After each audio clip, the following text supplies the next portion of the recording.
Let me give you a good philosophical phrase. All values must be won by contest. All values must be won by contest. And after they've been won, they must be defended. You say, wow, you've put a pretty heavy task on us. That's what life is all about, a pretty heavy challenge.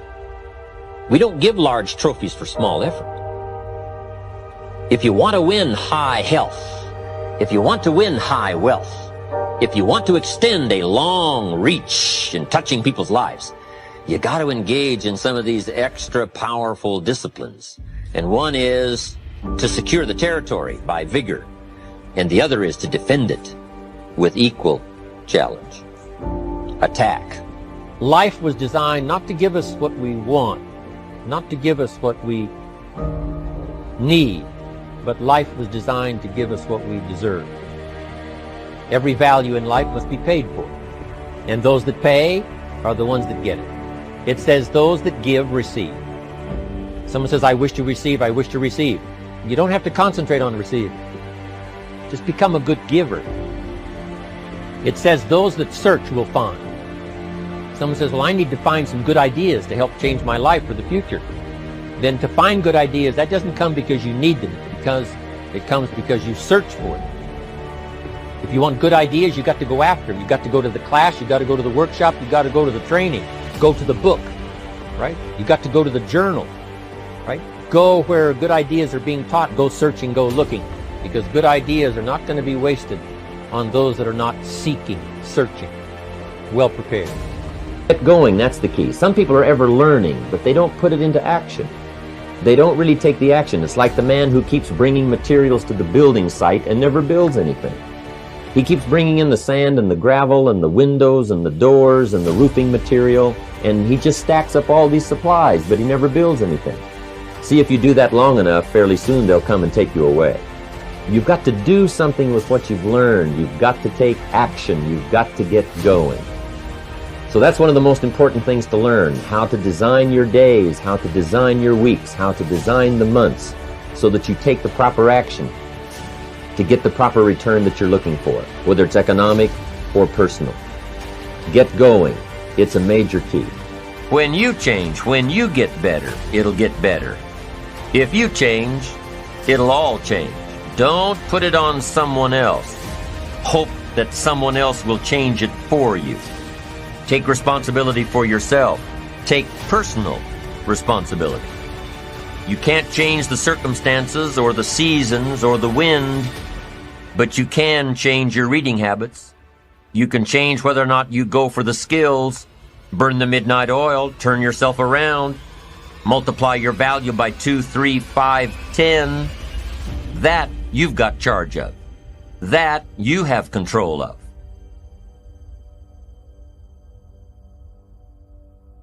If you want your life to change, here's the source of it all. Ideas plus inspiration. The good news is, ideas are not that far away. I've got an excellent phrase for you to consider, one that will serve you well for the rest of your life. Everything you need is within reach.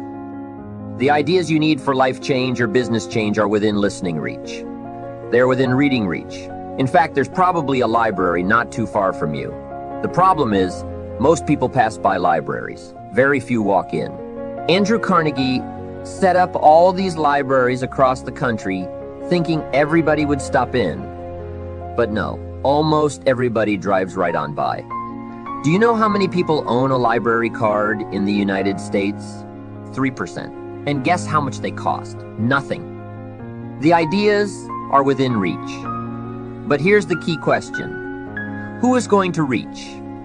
There's a simple biblical phrase that says, if you seek, you will find. But it's very important to know that finding is reserved for the seekers. We don't find what we need. We find what we search for. If you will search, if you'll try, if you'll go, if you'll listen, ideas are within reach. And ideas are life-changing. There's nothing so powerful as an idea whose time has come. A business idea, a social idea, an investment idea, a good health idea. All you need is a specific idea to make an impact on your life. Ideas can help you gather treasure, gather equity, and gather wealth. 10 years from now, you can be right where you are now, or you can be in a new place. The difference between now and then could be significant in terms of money, lifestyle, treasure, and equity. In 10 years, you can enjoy an incredible life if right here and now you make a small change in your thinking to start you on the journey. The key is to start right now gathering the ideas and making the changes that will take you further along this new road. Ideas can change your life, and sometimes all you need is just one more good idea in a series of good ideas. It's like dialing the numbers of a combination lock. After you've dialed 5 or 6 numbers, the lock may not come open, but you probably don't need 5 or 6 more numbers. Maybe you need just one more number, one more idea. Maybe a seminar or a sermon can provide it. The lyrics from a song could do it. The dialogue from a movie could do it. Conversation with a friend might do it. If you keep your eyes and ears open, you'll find that one last idea you need. Once you find that idea, the lock comes open, and there's the door for you to walk through. Just one more idea, no matter where you get it, may be all you need to open that door of opportunity. If, however, the lock still doesn't open, you may be lacking in inspiration. Who knows why some people are inspired and some are not? Some people find a great idea and turn it down. Some people say that it costs too much. Some people say that it's going to take too much time. Some people are too busy. There are a lot of different reasons why some people are inspired to take advantage of a good idea while others pass it up. I call it mysteries of the mind, and I just leave it at that. There are some things I don't try to figure out. Some people buy and some don't. Some go for it and some don't. Some change and some don't. And if you've been around for a while, you can usually spot those who don't take advantage of a good idea. A man asks me, "How come all this stuff goes wrong for me?" I say, "I don't know." The most I've been able to figure out is that those kinds of things always happen to people like you. I'll bet he's one of the ones who don't take advantage of good ideas. If he continues on that path, he'll probably never find the right combination. That honor will always fall on the ones who do. Like you. The consistent, disciplined, purposeful, constant search for knowledge. It's where the life-changing ideas are. Pursue knowledge with high expectations. Spend the money, time, and effort. They are all investments, but the payoff is so great it's hard to compare the cost to the reward. First is the money. Set up an educational fund for the programs, the books, the lectures, the seminars, and the videos you need for a constant flow of ideas and inspiration. Take a portion of your income each month and set it aside to invest in the search for knowledge. Remember, the best money spent is the money spent to cultivate the genius of your own mind and spirit. Make sure you don't spend more for frivolous comforts and conveniences than you do for education. The money is a small price. The promise is unlimited potential.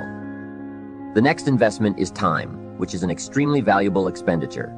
It's one thing to ask someone for their money, but to ask them for their time is a much more significant request. Knowledge takes time, precious time. The time you spend is irreplaceable. You can get more money, but you can't get more time. However, life has a unique way of rewarding high investment with high return. The major investment of time you're making now could be that small, fine tuning you need for major accomplishment. Last is the investment of effort. There is a great deal of difference between casual learning and serious learning. Learning that opens up the whole mental and spiritual process is truly an investment in effort. And this effort is the investment that opens the floodgates of ideas that can work their magic for you in the marketplace. So I don't hesitate to ask you to spend, in a deliberate and consistent fashion, the money, time, and effort required to reach your goals. These are the investments that turn on the lights, sharpen the focus, and start turning your wishes of wealth and happiness into reality. Let me share with you two of the best sources of information available. First, There are your own experiences. Become a good student of your own life. It's the information you are most familiar with and feel the strongest about, so make your own life one of your most important studies. In studying your own life, be sure to study the negative as well as the positive, your failures as well as your successes. Our so-called failures serve us well when they teach us valuable information. They're frequently better teachers than our successes. One of the ways we learn how to do something right is simply by doing it wrong. Doing it wrong is a great school for learning, but I would suggest that you not take too long doing this. If you've done something wrong for 10 years, I wouldn't suggest taking another 10. But what a close at hand and excellent way to learn. From your own experiences, when I met Mr. Schoaf, I had been working for 6 years. I started when I was 19, and when I met him, I was 25. He said to me, "Mr. Ron, you have been working now for 6 years. How are you doing?" I said, "Not very well." He said, "I suggest you not do that anymore. 6 years is long enough to operate with the wrong plan." Next, he asked, "How much money have you saved in the last 6 years?" I said, "Not any." He said, "Who sold you on that plan 6 years ago?" What a fantastic question. Where did I get my current plan that wasn't working well? Everyone has bought someone's plan. The question is, whose plan have you bought? Those initial confrontations may be a little painful at first, especially if you have made as many errors as I have. But think of the progress you can make when you finally confront those errors by becoming a better student of your own life. The second way to learn is from other people's experiences. Remember, you can learn from other people, whether they have done things right or wrong. You can learn from the negative as well as the positive. The Bible is such a great book because it is a collection of human stories representing both sides of the ledger. Some human stories are called examples. Do what these people did. Other human stories are called warnings. Don't do what these people did. What a wealth of information. Knowing what to do and what not to do. If your story ever gets in somebody's book, make sure they use it as an example, not a warning. There are 3 ways to learn from other people. The first is to listen to the programs and read the books by and about people who have accomplished great things. All the successful people around the world I know and work with are good readers. They are driven to read because they just have to know. It is one of the things they all have in common. Here's an excellent phrase. All leaders are readers. Successful people also listen to audio programs, especially while they're in the car or during other times when they can't read. Programs can help all of us easily pick up new ideas and skills. Did you know there are programs and books on how to be stronger, more decisive, a better speaker, a more effective leader, have a better effect on other people, become more loving, develop a more winning personality, get rich, develop persuasive influence, become sophisticated? And people don't utilize these resources? How would you explain that? Did you know that hundreds of successful people have written their stories in books and told the world how they became successful? And most people don't want to read or listen to them. How would you explain that? They're busy, I guess. They say, if you worked where I work, you'd know that by the time I struggle home, it's late. I've got to have a bite to eat, watch a little TV, and go to bed. I can't stay up half the night and read. Imagine someone who is behind on his bills. He's a good worker and very sincere. Unfortunately, you can be sincere and work hard all your life and wind up broke, confused, and embarrassed. You've got to be better than a good worker. You've got to be a good reader and a good listener. You don't have to read or listen to educational programs half the night. Although if you're broke, it's a good place to start. All you need are just 30 minutes a day. That's all. Stretch it to an hour if you can, but set aside at least 30 minutes. Hear or read something challenging, something instructional, at least 30 minutes a day, every day. Miss a meal, but not your 30 minutes. You can get along without some meals, but you can't get along without some ideas, examples, and inspiration. There's a biblical phrase that says, man cannot live on bread alone. The most important thing, aside from bread, is words.